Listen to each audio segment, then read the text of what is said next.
আপনারা যে ভিডিওটা দেখতেছেন এটা খুব কষ্টের একটা ভিডিও ভাই। আমি ভিডিওটা দেখার পরে আসলে চোখের পানি চলে আসছে।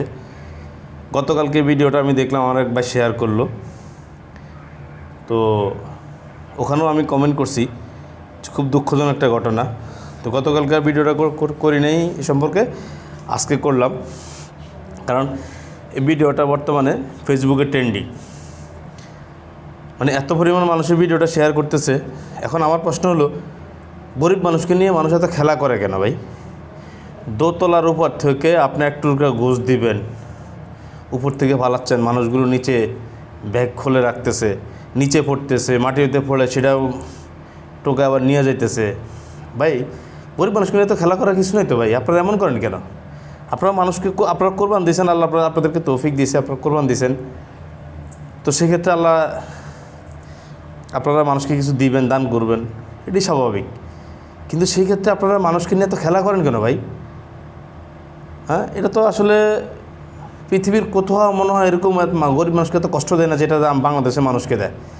বাংলাদেশের গরিব মানুষগুলো এত অবহেলিত, যারা কোরবান দিতে পারে না বলে কিন্তু আপনারা তাদেরকে নিয়ে এত খেলা করতেছেন, এত হাসি ঠাট্টা করতেছেন। এগুলো আসলে কখনোই ঠিক না। যারা এই ভিডিওটা করছেন, কারণ নিজের ভিডিও নিজে করছেন, এখন আপনার কাছে একটা প্রশ্ন, যে আপনি যে কাজটা করছেন এটা কি ঠিক করছেন? আমি তো মনে করি যে আপনি এই ভিডিওটা দেখার পর যখন ট্রেন্ডিং হলো, আমিও আমার মতো আরও হাজারো মানুষ ভিডিও করবো আপনার এই কথা ভিডিওটা নিয়ে। আপনি যেভাবে মানুষকে মাংস দিচ্ছেন, দোতলার উপর থেকে মাংস ফালাচ্ছেন আর নিচ থেকে মানুষ ব্যাগের মধ্যে নিতেছে, কিছু মাংস আবার নিচেও পড়ে যাচ্ছে, মহিলা মানুষ, গরিব মানুষ, বাচ্চাও আছে সাথে। কেন রে ভাই? আসলে গরিব মানুষ নিয়ে তো খেলা করার কিছু নেই তো আপনাদের, এমন কেন আপনারা? হ্যাঁ, মানে এখন তো মানে একটা কথা কি, মানুষ আপনাদেরকে টাকা পয়সা দিছে, আল্লাহ আপনাদেরকে দিছে, টাকা পয়সা দিছে, আপনারা কোরবান দিছেন, তারপরে যে কি এত করবেন? এগুলো আসলে হয় ধ্বংস হয়ে যাক, আর নাহলে আল্লাহ আপনাদেরকে হেদায়েত করুক। এটা আমি আল্লাহর কাছে চাই। হয় আপনাদেরকে হেদায়েত করুন, আল্লাহ আপনাদেরকে ধ্বংস করে দেখ, আপনাদের টাকা পয়সা সব কিনে নেক। এটা আমার আল্লাহর কাছে চাওয়া, ঠিক আছে? এগুলো করবেন না ভাই, কখনো এগুলো করবেন না। এটা হাজারো মানুষের মানে মনে আঘাত লাগছে। যারা গরিব মানুষকে কখনো এত অবহেলা করবেন না।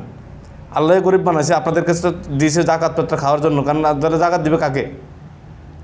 আল্লাহ মানুষকে গরিব রাখে, কারণ জাকাত দেওয়ার জায়গা নেই তো। তাহলে যদি সবাই যদি বড় লোক হয়ে যায়, তাহলে জাকাত দিবে কাকে? দান সদকা কাকে করবে?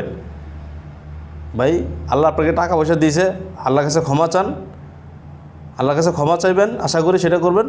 আর দান সদকা মানুষকে এভাবে দিবেন না।